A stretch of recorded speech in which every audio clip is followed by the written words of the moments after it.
Hello! Today we are here to wrap up my reading for the month of January, which was, if I do say so myself, fire. I have been on a roll. I talked about this in my mid-month wrap-up check-in thing. I do think that the fact that I have that last couple of weeks of December where I get a lot of reading done, and the fact that I have started vlogging that last week, gets me just some grade A momentum coming into January. And I was looking at the numbers. Last year I read 27 new books. That is also how many I read this year. Plus I read 4 Side Changeling books, rereads. So yeah, basically what I see happening is I get in the mood to read and I just get on a roll. So let's talk about my stats and then we'll talk about my hits, my surprises, and my disappointments for January. Let's dive in. So as I said, I read 27 books in January, 23 of which I owned, 4 of which I did not. So I made some very good progress on my overall TBR-ness. I read a total of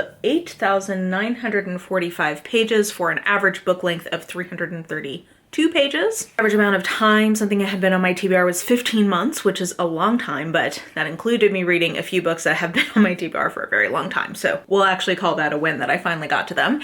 And the average age of book I read was 5 years old. I paid for 55.56% of the books that I read, and the average book cost to me was $6.41. Genre-wise, very heavily skewed towards mysteries this month. I really was, and still kind of am, just in a super mystery-heavy mood, so I've been reading a lot of those, so that was definitely the biggest category, followed by general nonfiction. I've also been in quite a nonfiction reading mood, so I had general nonfiction, a memoir, some historical nonfiction. I had a lot of nonfiction. Usually that takes a little bit more work to get through. Some sort of literary general fiction and short story collections, contemporary romance, some speculative romance, a bit of historical fiction, and a little bit of fantasy. So a nice melange of genre for the month. And then even though I had some lower ratings that were weighing things down a bit, in general, I really was liking what I read. I had 6 4 stars and 4 4.5 stars, so that was great.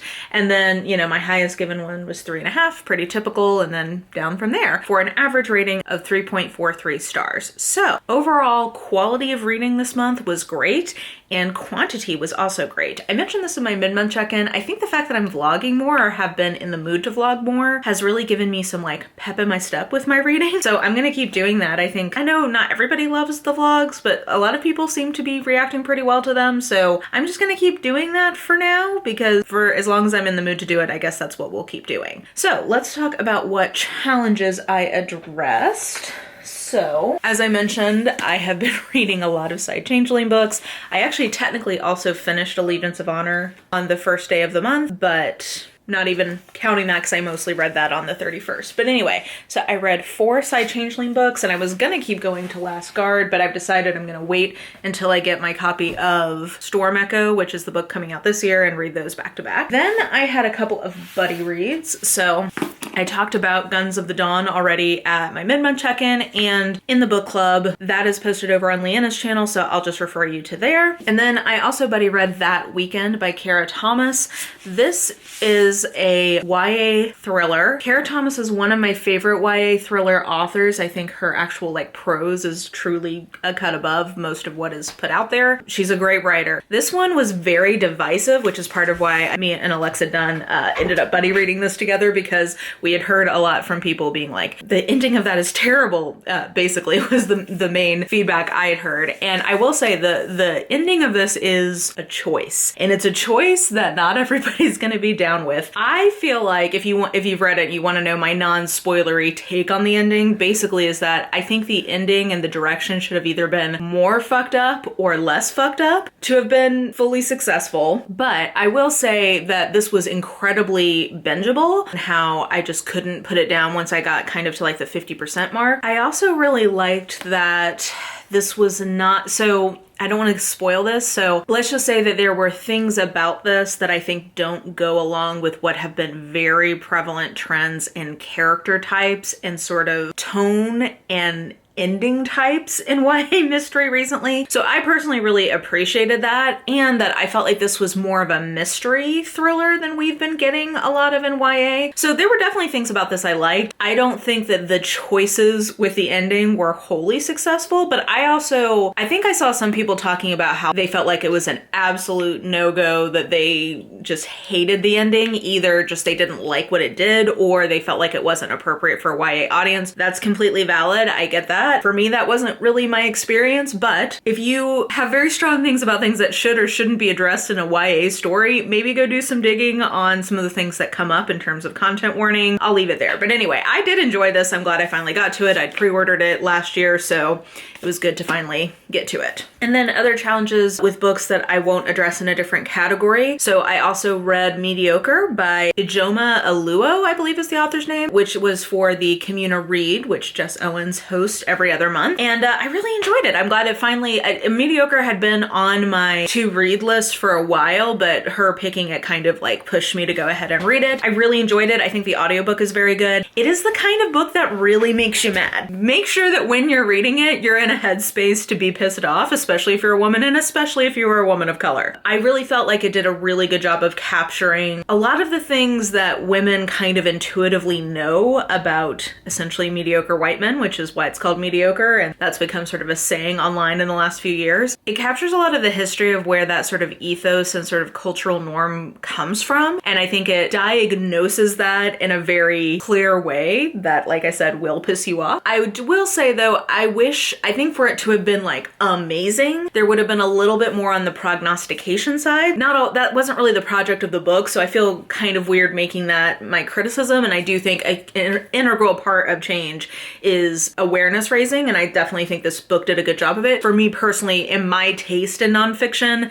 that would have been what would take it to the next level, but I think it's absolutely a really, really great book and something I would totally recommend to people, like I said, when you're in the mood to be pissed off. The other two that aren't going to come up in a different category, but were arcs that I read that I wanted to make sure I gave you my thoughts on. One was The Night Shift by Alex Finlay, which is the second book that I have read from him, and I still really enjoyed it. Every Last Fear for me was a 4.5 star last year and one of my favorite mystery thrillers of the year. This one is also really good. I give this one 3.5 stars because my main criticism of it is that it basically is a lot of the same elements in Every Last Fear, sort of just like slightly reconfigured. So if you've read Every Last Fear, you're seeing a lot of the same stuff over again. Now that being said, I really like that stuff. So I still had a good time reading this, and this definitely still has that very propulsive page-turnery kind of quality to the writing that I really enjoy and really value in thrillers in particular. It's kind of a serial killer type thriller, but also kind of a conspiracy thriller. So it's basically, in 1999 at a Blockbuster, there was this infamous mass killing. They know who they thought did it, but that person escaped.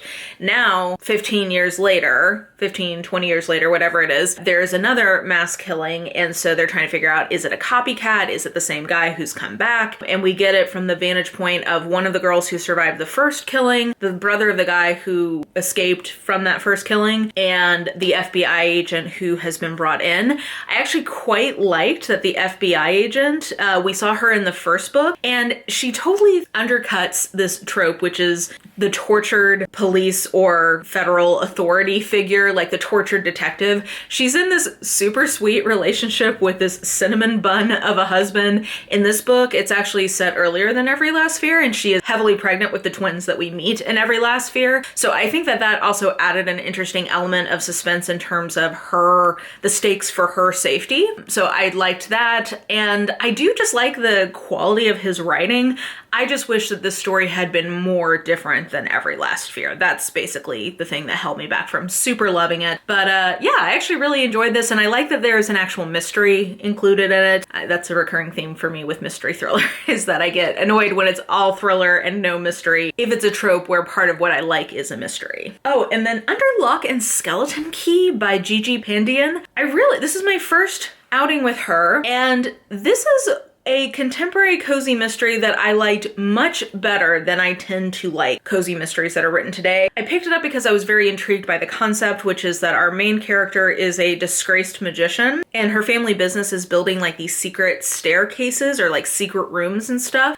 So there's sort of like this family legacy of mysteriousness and obfuscation. And while she's at home, there is a body found in the hidden room at the construction site that her family is working on. And quickly it turns out that this body is a person who was related to our main character Tempest's fall from grace. So she's got to figure out who done it. My criticism of this is that there was something in the writing where it felt like the author was always in a rush to get to the cool moment, because there's a lot of really cool reveals around these hidden staircases and like sleights of hand and distraction and illusion. Like it's really cool, but I always felt like the writing was rushing to get to those moments. So I never felt like the story had enough room to breathe. I don't quite know how to quantify that other than that was my feeling. And I wish that there had been a little less cool moments and more time for us to really breathe, because I actually quite liked the characters, what I saw of them, but I felt like I wasn't getting enough time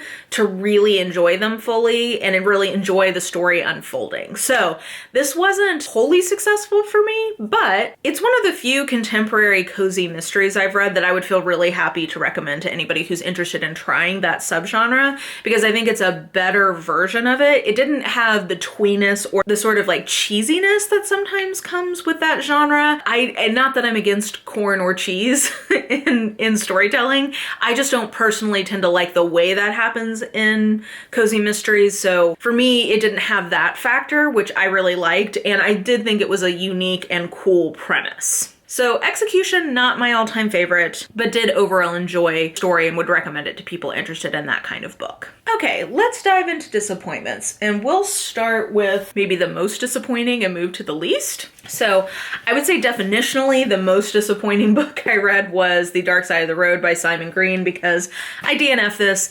If you would like to hear my full thoughts on why I DNF'd it, it was a part of my snowy reading vlog, so you can go check that out. Basically, the main character was so full of himself and the writing was so info-dumpy to the point that I couldn't even enjoy the fact that this was an isolated closed circle mystery. What does that tell you? Because you guys know what a sucker I am for that. So it was so bad I couldn't keep going. It just made me mad. I would say the second most disappointing is gonna have to be To Paradise by Hanya Yanagihara. So again, I have a full vlog talking about my process of reading this book, and I gave it 3 stars at the time. I remember so little of this book. I'm gonna have to downgrade it to a 2.5, I think, because if it's only been a couple of weeks and I really don't remember a lot about this book, that just says something about how kind of mediocre I found it. Yeah, I didn't find a lot to love in this. I feel like, especially for how long it is, which I know is what I keep saying over and over again about this book, but that's just a lot. It feels presumptuous, I guess maybe is the word, to write such a long book and expect people to read it if it's going to be this bland. That felt really harsh, but that is my honest feeling. I also will say that in the comments of the video where I talked about this, some people raised to my awareness that I was not aware of, is that apparently the author has some controversial opinions, and there is some overall sort of like critical posture towards her representation of particularly gay men in her work. So just an awareness factor there. I didn't know that, so that was interesting for me to learn. I'm disappointed in this because I can't believe I spent so much time reading something that I have so little remembrance or warm feelings towards. So I'm gonna downgrade this to a 2.5 star, and I'm gonna unhaul it because just wasn't for me. So the second least disappointing, but still disappointing, was Nevermind by Edward St. Aubyn, which I have that book somewhere. Hold please. Okay, I found the other books I read for that. Unhauling this because it was bland. Keeping this because it was good. And then this is a bind up of all of the Patrick Melrose novels. And Nevermind, again, you can see my full thoughts in that vlog, but basically I felt like the writing and art of this was not strong enough to overcome the seriously unpleasant, disturbing, unsettling, triggering, just whatever word you want to use, content of this, because it is about child abuse and child SA. So that is just very heavy, and if you're gonna ask the reader to go through that, it's gotta be for some kind of artistic payoff, some deepening of my understanding of the human experience, and I just did not find that. So yeah, this was, I guess if I think one man's trauma porn is another man's deep, meaningful piece of art, for me, this was more on the trauma porn end of things, and therefore I just didn't enjoy this. So I'm gonna not continue in the series. And I guess the upside is that this is a big chunky book taking up space on my bookshelf, so I get to unhaul it. If nothing else, make room for more books. And then my last disappointment, and this is definitely by far and away the least disappointing of these, because I still think if you know what you're getting into with this book, I would recommend somebody try reading it. And that is Never Tell by Selena Montgomery, which is a pen name for Stacey Abrams. This is a reissue of an early aughts romantic suspense she wrote under that pen name. And it is so important that you know that this is a reissue and that this is very much a romantic suspense of that era. I would tell you that if you are somebody who has very particular parameters under which you will read violence against women, or like really you need a certain sort of progressive posture from the author towards some of those things happening, that was not a thing in early aughts romantic suspense at all. And therefore, the portrayals of the violence towards women in this and the romance itself and sort of the alpha-ness of the hero, all of that, it's very of its time. So I'm disappointed in this because I wish that that wasn't there, because I actually quite liked the actual mystery of this. Like the mystery part I thought was great. And I will tell you, I think I remember hearing Stacey Abrams say at one point that she was struggling to get her mysteries published, but when she added a romantic element, she got them published when she did that. So I'm also wondering if the reason I like the mystery is because that's really where the energies of the author were more at. So possibly that's why that part worked for me and the romance didn't. But basically I would tell you, know that there's going to be some attitudes towards gender and relationships that have not aged well in this book. And just know that the mystery, I think, is a lot stronger than the romance overall. So I didn't hate it. I gave it 3 stars because I quite enjoyed the mystery parts of this, but the romance was not so much my thing.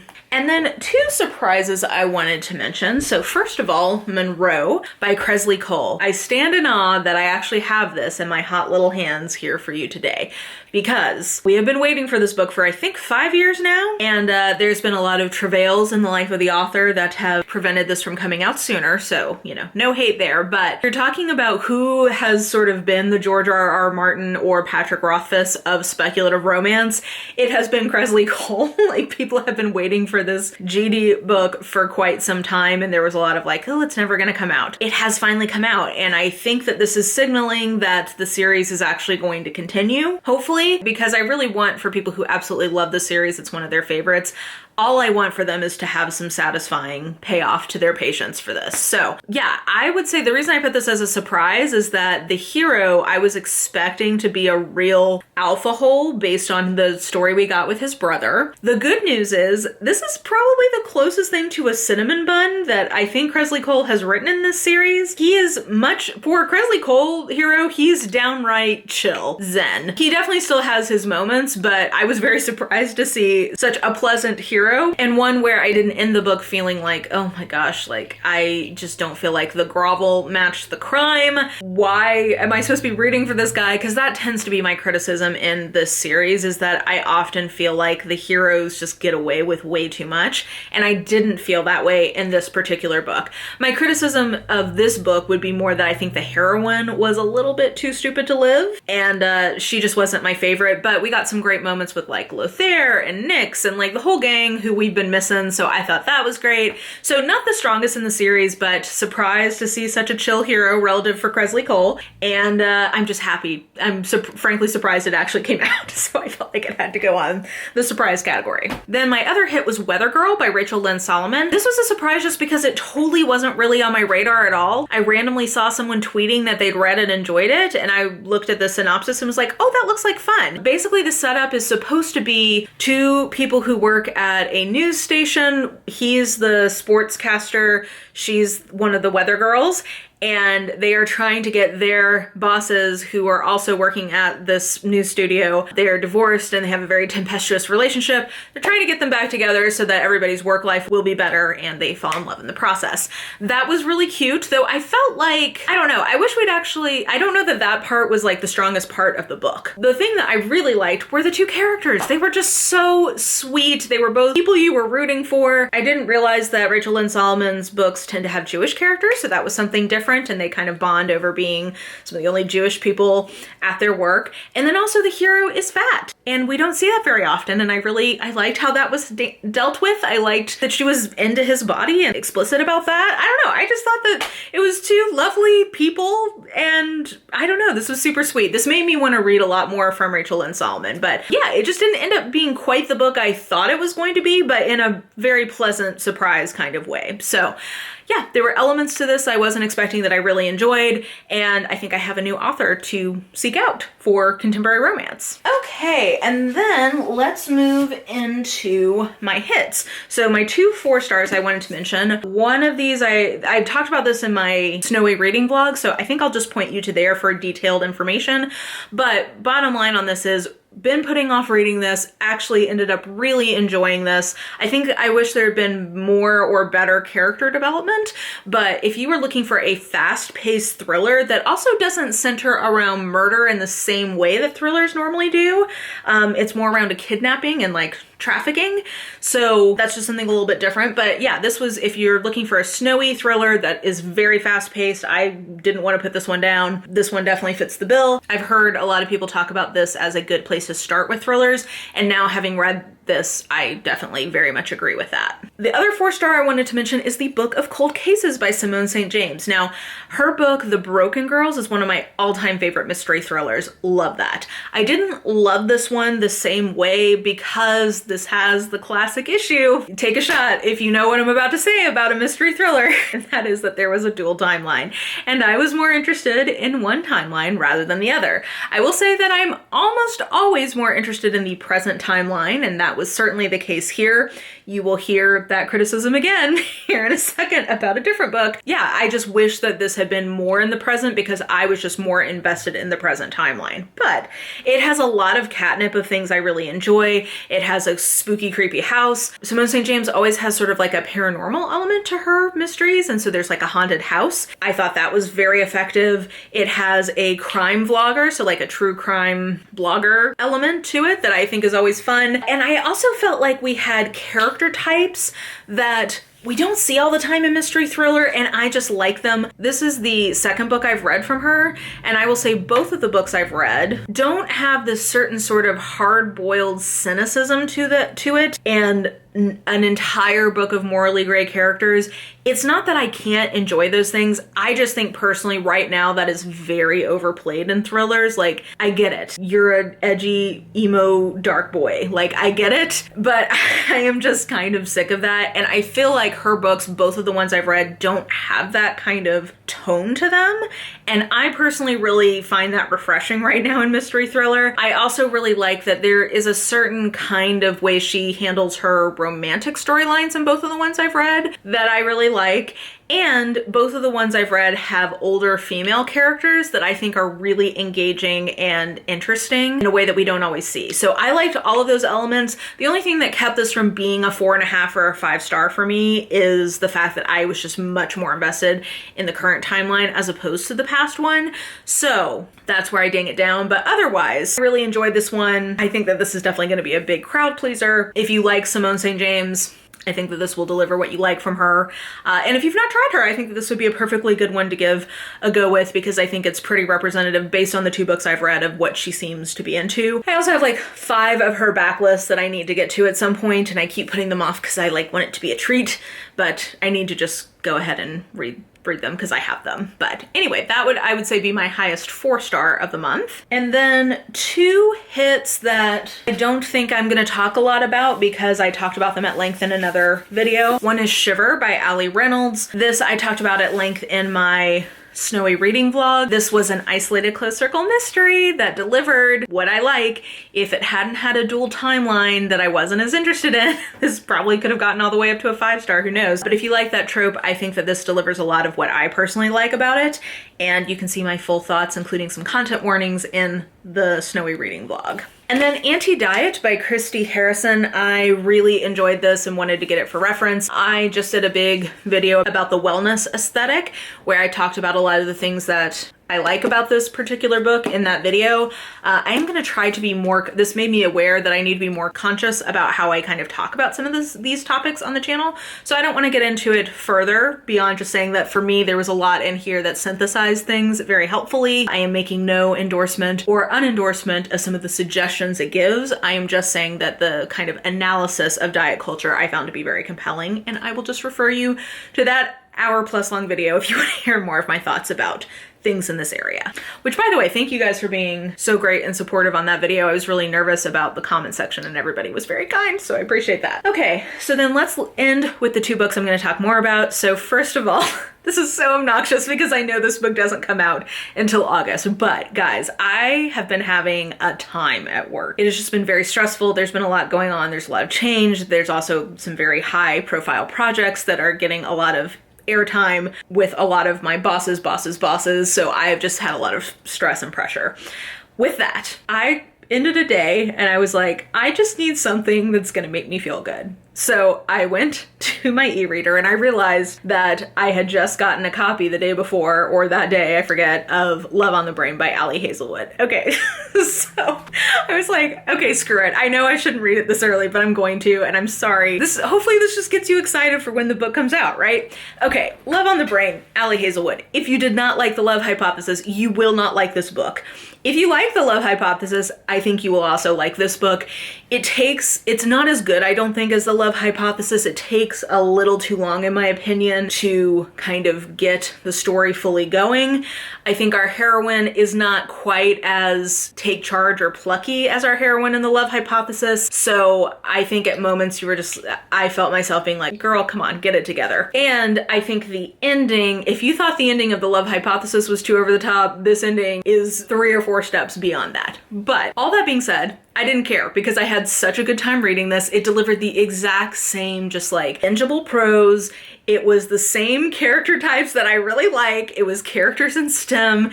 It was kind of a hate to love, but more like the Darcy Elizabeth version of hate to love, where it's like, he has never hated you. You just don't understand that he is an awkward little bean who needs help expressing his interest in people. There's some miscommunication stuff that I went with. Again, has this very fan fiction quality to it that for me works. It actually, do you know who it reminds me of? It's a more polished version, in my opinion, of Mariana Zapata. And Mariana Zapata is a flavor that not everybody's into, but I love. I've been hoarding her last couple of books, sort of like a break in case of emergency situation, which we may be upon just based on how work is going. She reminds me a lot of Mariana Zapata, but like a more polished version. And both of them have this sort of what I call fan fiction-y quality to the writing, which is not a criticism. It is a feature, not a bug for me.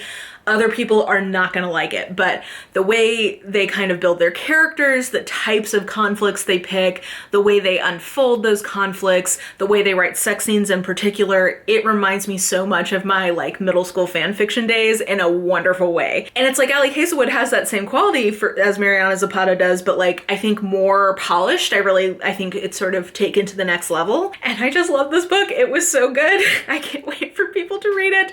And now I am unreservedly excited for the other 3 books we're getting from her this year. I cannot wait to get my hot little hands on them because I need them and they just are bringing joy to my life. So not everyone's gonna like these, but they just work for me 1000%. If you did not like The Love Hypothesis, do not read this book. If you did, I recommend it. And then I'm gonna say my top book of the month because this is a borderline 5-star, and I will say I'm currently in the middle of Hood Feminism, and the experience of reading these 2 books back to back in my nonfiction picks is a 5-star experience. But Bad Fat Black Girl by Cecily Bowen. Oh my gosh, what a fantastic memoir. It is, I don't really know how to explain it. I feel like just go read the synopsis. And if you like a really compelling memoir with topics in that area, which is sort of like feminism, intersectional feminism, womanism, if you like a strong authorial voice, if you like an author who has queer experiences that she's talking about, if you like an integration of pop cultural analysis in with your memoir and just sort of general cultural analysis, this is so good. It reminds me a lot of Eloquent Rage by Brittany Cooper, but sort of a more more amped up version of the authorial voice, a more raw version of the authorial voice in a way that really worked for me. I just really love this, and like I said, the experience of reading this right before I'm now reading Hood Feminism, 5-star experience. So I'm actually vlogging that one, so you'll get my full thoughts in a different video, but that was definitely, I think, the best book I read this month, which is saying something because as you can see, I read a lot of things I really enjoyed in the month of January, so it was the creme de la creme. And yeah, okay, I feel like I've been talking a long time, so we'll probably go ahead and wrap it up here. Definitely let me know how your reading has gone for January, what your biggest hits or disappointments were, what you thought about any of the books I talked about, and yeah, that will do it for me. So if you enjoyed this video, please like, subscribe, follow me on the social medias if you are so inclined. I have all that information listed in the description box below, and I think that will do it. I hope you're having an absolutely lovely day today, and I will just talk to you soon. Bye!